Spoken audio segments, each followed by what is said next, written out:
السلام علیکم ورحمۃ اللہ وبرکاتہ۔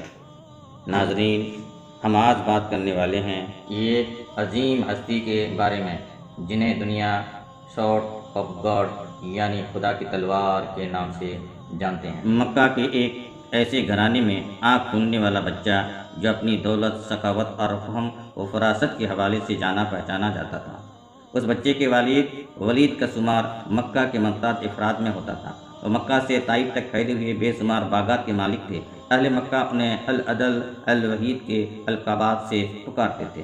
وہ عرب کا پہلا شخص تھا جس نے چوری کی سزا میں ہاتھ کاٹنے کی تجویز پیش کی، جو بعد ازاں اسلامی نظام میں بھی شامل ہوئی۔ فوجی مہارت بھی ولید کا جواب نہ تھا۔ یوں اس بچے کو دولت اور مذکورہ خوبیوں کا سرمایہ ورثے میں ملا۔ بچے نے بڑے شاہانہ انداز میں پرورش پائی، اس کے باوجود اسے مردانہ کھیلوں اور فنون حرب و ضرب سیکھنے کا جنون تھا۔ گھوڑ سواری، شمشیر جنی اور تیر اندازی بچپن میں ہی سیکھ لی تھی۔ کشتی اور نیزہ بازی میں بھی اس کا کوئی ثانی نہ تھا۔ لوگ اسے میدان کا جادوگر کہتے تھے۔ ان خدادار صلاحیتوں کے مالک کا نام خالد بن ولید رضی اللہ عنہ تھا۔ میدان کھیل کا ہو یا جنگ کا، آپ رضی اللہ اپنی ذہانت اور مہارت سے پانسا اپنے حق میں پلٹنے کے ماہر تھے۔ حضرت خالد بن ولید نے کشتی میں مکہ کے بڑے نامور پہلوانوں کو پچھاڑا۔ ایک بار مکہ میں کشتی کے مقابلے ہو رہے تھے۔ حضرت عمر فاروق، جن کا شمار شہر کے نامور کشتی لڑنے والوں میں ہوتا تھا، آپ کے مقابلے تھے۔ دونوں ایک دوسرے کو پچھاڑنے کی بھرپور کوشش کر رہے تھے۔ مقابلہ کافی دیر جاری تھا اور فیصلہ نہیں ہو رہا تھا۔ اچانک حضرت خالد کا داؤ کر گیا۔ انہوں نے اپنے ناموں ساتھ حضرت عمر فاروق کو اٹھا کر پچھاڑ دیا، جس سے حضرت فاروق کی پنڈلی کی ہڈی ٹوٹ گئی اور میدان حضرت خالد بن ولید رضی اللہ کے ہاتھ رہا۔ قبول اسلام سے پہلے حضرت خالد بن ولید اسلام کے سخت مخالف تھے۔ آپ اسلام اور مسلمانوں کو نقصان پہنچانے کی ہر ممکن کوشش کرتے اور میدان جنگ میں مسلمانوں کے خلاف پیش رہتے تھے۔ جنگ احد میں فتح یاب مسلمانوں کو شدید نقصان پہنچانے والے خالد بن ولید ہی تھے۔ ذہانت، حاضر دماغی حالات کا تجزیہ کرنے اور جنگی حکمت عملی میں آپ رضی اللہ عنہ کو کمال حاصل تھا۔ اسی ذہانت، معاملہ فہمی اور جنگی سوجھ بوجھ نے حضرت خالد بن ولید کو کچھ عرصے سے عجیب ذہنی کشمکش میں مبتلا کر رکھا تھا۔ یہ 628 جنوری کا موسم بہار تھا۔ پودوں پر کلیاں پھول بن کر کھل رہی تھی، بازاروں میں رونق بڑھ رہی تھی۔ حج کا زمانہ قریب آ رہا تھا، اسی لیے عارضی دکانوں اور ٹھیلوں نے شہر میں چہل پہل بڑھا دی تھی۔ لیکن عجیب بات تھی کہ اس بار بنی محفوظوں کا شہزادہ خالد بن ولید کچھ اداس اور کھویا ہوا تھا۔ وہ شہر میں منعقد ہونے والے جسمانی اور جنگی کھیل تماشوں کے مقابلوں سے بالکل لاتعلق تھا، جن میں وہ ہمیشہ بڑھ چڑھ کر حصہ لیتا تھا۔ اس کی سوچ کا محور اسلام کی ہر روز بڑھتی ہوئی طاقت تھی۔ حضرت خالد بن ولید سوچ رہے تھے کہ اب تک اسلام کے مخالفین نے مسلمانوں کو میدان جنگ میں 28 بار للکارا ہے، لیکن اپنی تمام تر عددی برتری اور بہتر جنگی ساز و سامان کی باوجود ذلت اٹھائی۔ کبھی آپ رضی اللہ عنہ کے ذہن میں جنگ بدر کا نقشہ پھیرنے لگتا، جب معمولی ہتھیاروں سے لیس 313 مسلمانوں نے ابو جہل کے لشکر کو شکست فاش سے ہمکنار کیا تھا۔ کبھی جنگ احد میں مسلمانوں کی ثابت قدمی اور جانشاری آپ رضی اللہ عنہ کی آنکھوں میں پھیرنے لگی تو کبھی حضرت خالد بن رضی اللہ چشم تصور سے مکہ کے ناقابل شکست پہلوان اذکار کو رسول صلی اللہ علیہ وسلم کے ہاتھوں خاک چھانتے ہوئے دیکھتے۔ آپ کا ذہن اور تجربہ بے سر و سامان مسلمانوں کی ان عظیم فتوحات کو سمجھنے سے قاصر تھا۔ کبھی کبھی آپ رضی اللہ عنہ سوچتے، کیا مسلمانوں کے ساتھ کوئی غیبی طاقت ہے؟ کیا محمد صلی اللہ علیہ وسلم واقعی اللہ کے رسول ہیں؟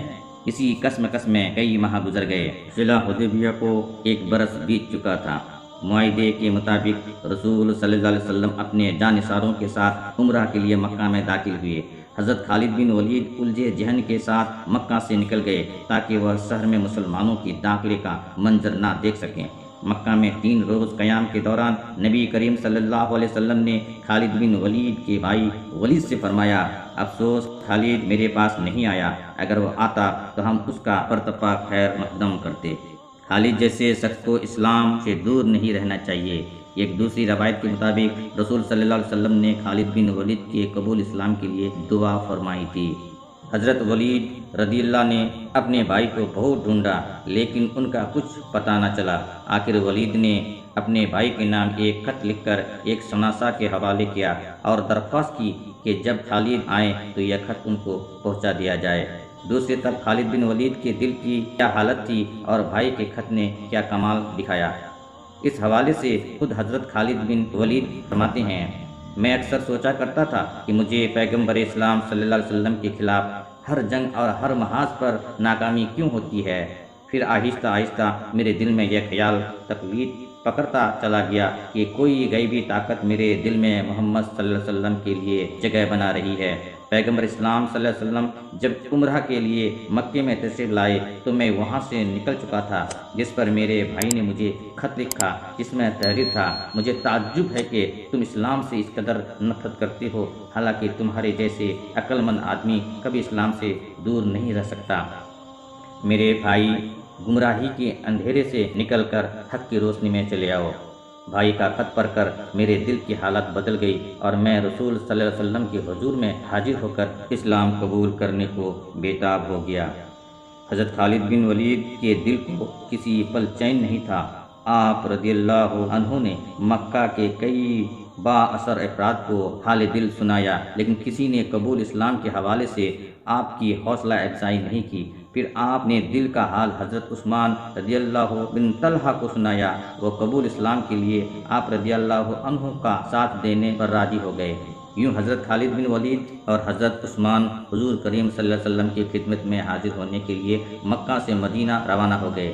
راستے میں خدا کے مقام پر ان حضرات کی ملاقات حضرت عمر بن العاص سے ہوئی جو حبشہ سے آ رہے تھے۔ انہوں نے حضرت خالد بن ولید سے پوچھا، ابو سلیمان کہاں کا ارادہ ہے؟ حضرت خالد نے بتایا کہ وہ قبول اسلام کے ارادے سے مدینہ جا رہے ہیں۔ حضرت عمر بن رضی اللہ بن العاص نے بتایا کہ وہ بھی یہی ارادہ رکھتے ہیں۔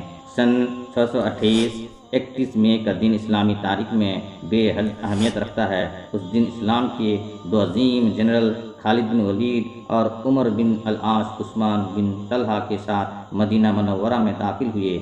سب سے آگے حضرت خالد بن ولید، ان کے پیچھے عمر بن العاص اور ان کے بعد عثمان بن طلحہ تھے۔ حضور کریم صلی اللہ علیہ وسلم نے انہیں دور سے آتے دیکھا تو تبسم فرمایا اور اس وقت تک مسکراتے رہے جب تک یہ تینوں حضرات آپ صلی اللہ علیہ وسلم کے پاس نہیں پہنچ گئے۔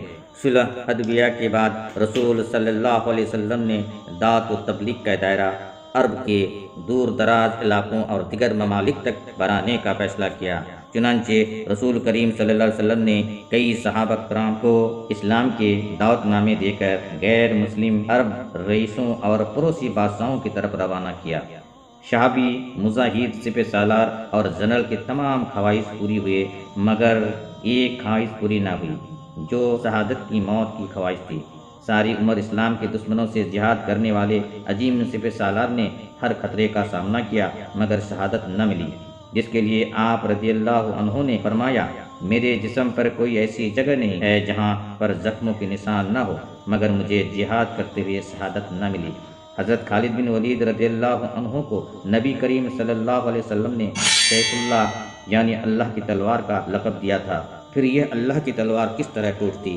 حضرت خالد بن ولید نے 642 ہجری کو حضرت عمر فاروق رضی اللہ عنہ کے دور خلافت میں وفات